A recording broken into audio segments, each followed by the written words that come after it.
se deve vacinar, se não deve vacinar, como é que é a história, mas isso você tem que saber. Se você vive em uma área de risco ou se você não vive em uma área de risco.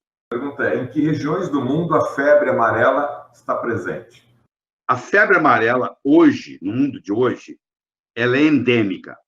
Na América Central, um pedacinho da América Central, em muitos países da América do Sul e muitos países da África. Os outros lugares, elas foram erradicadas. E eu vou começar uma discussão aqui com você. Sem vacina. Hein? Em 1793, 144 anos antes do desenvolvimento da vacina da febre amarela, que foi em 1937, a cidade de Filadélfia teve um surto enorme de febre amarela. Foi erradicado, sem vacina. Em 1865, 72 anos antes do desenvolvimento da vacina, houve um surto enorme de febre amarela na cidade de Recife. Foi o primeiro surto urbano grande no Brasil, 1865, 72 anos antes do desenvolvimento da vacina. Em 1929, no Rio de Janeiro, houve um surto urbano de febre amarela, 8 anos antes do desenvolvimento da vacina. Agora você começa a pensar comigo. Se a Filadélfia em 1793, se Recife em 1865, se Rio de Janeiro em 1929 erradicaram a febre amarela urbana sem o uso da vacina, o que eles fizeram? Eles trabalharam com vetor. Eu não tenho uma pessoa doente, eu não tenho uma pessoa saudável. Para ir do doente para o saudável, não é contagiosa, precisa de um vetor. Esse vetor, na cidade, se chama Aedes aegypti, ou Aedes aegypti, como muitos pronunciam. Esse é o vetor. Se eu não tiver esse vetor, eu não tenho doença, ela não se propaga. E não é só isso, não. Como é esse vetor? Ele é o mesmo vetor da dengue, da zika, da chikungunya e da febre amarela. Se eu focar a minha abordagem no mosquito, vai sair muito mais barato e muito menos complicado do que eu ficar tentando vacinar todo mundo. Porque eu vou vacinar gente que está na área de risco e vou acabar vacinando gente que não está na área de risco. E nós vamos discutir aqui, se a vacina fosse uma coisa totalmente inócua, uma coisa que não desse complicação nenhuma, mesmo assim, não valia a pena. Mas eu quero que você entenda que a vacina ela é vírus vivo atenuado. Para formar o anticorpo contra esse vírus, eu preciso dar esse vírus atenuado. E eu lembro que eu disse que tem dois problemas que você tem que levar em consideração, a carga virótica e a resiliência do sistema imune. Ora, se eu dou uma carga virótica a mesma, que eu acho um absurdo, tá? A mesmo, se eu tenho um indivíduo de 140 quilos e eu tenho um bebê de 9 meses, eles vão receber a mesma carga. Não tem uma vacina para criança, uma vacina para adulto. É a mesma vacina. Você há de convir com um cara, você imagina um atleta com 120 quilos de músculo e uma criança com 9 meses no colo da mãe e recebe a mesma carga. Eu acho que você não precisa ser nenhum engenheiro brilhante da NASA para começar a perceber que é uma discrepância dar a mesma carga virótica para uma criança de 9 meses, um bebê de 9 meses, e para um indivíduo com 18 anos de idade, cheio de saúde e força. Para pensar. Isso eu quero fazer você pensar. Uma coisa eu posso lhe dizer: em nenhum lugar no mundo, até hoje, criou-se uma estratégia para vacinar todo mundo, para erradicar a febre amarela. A febre amarela foi erradicada no mundo inteiro sem a vacina.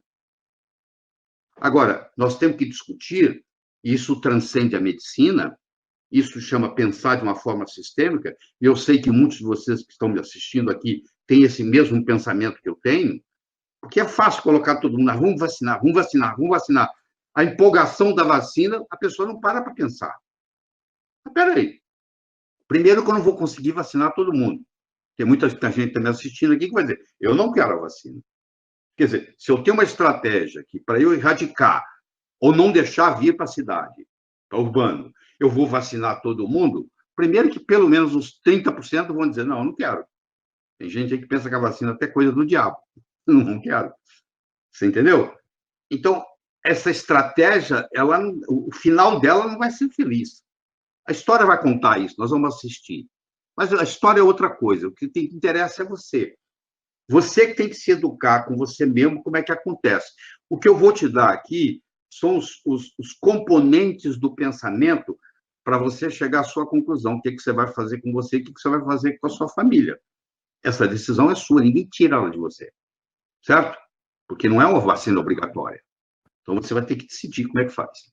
No Brasil, nós não estamos tendo nenhum surto de febre amarela urbana. Aliás, o último surto que nós tivemos de febre amarela urbana no Brasil foi na cidade de Sena Madureira, no Acre, em 1942. E antes disso, o grande surto que nós tivemos foi no Rio de Janeiro, em 1929. Então, a primeira coisa que eu quero deixar bem claro para você é que os surtos que estão ocorrendo, eles são silvestres, eles não são urbanos. O trabalho que está sendo feito pelas autoridades sanitárias é no sentido de fazer uma prevenção para que essa febre amarela silvestre não se torne uma febre amarela urbana.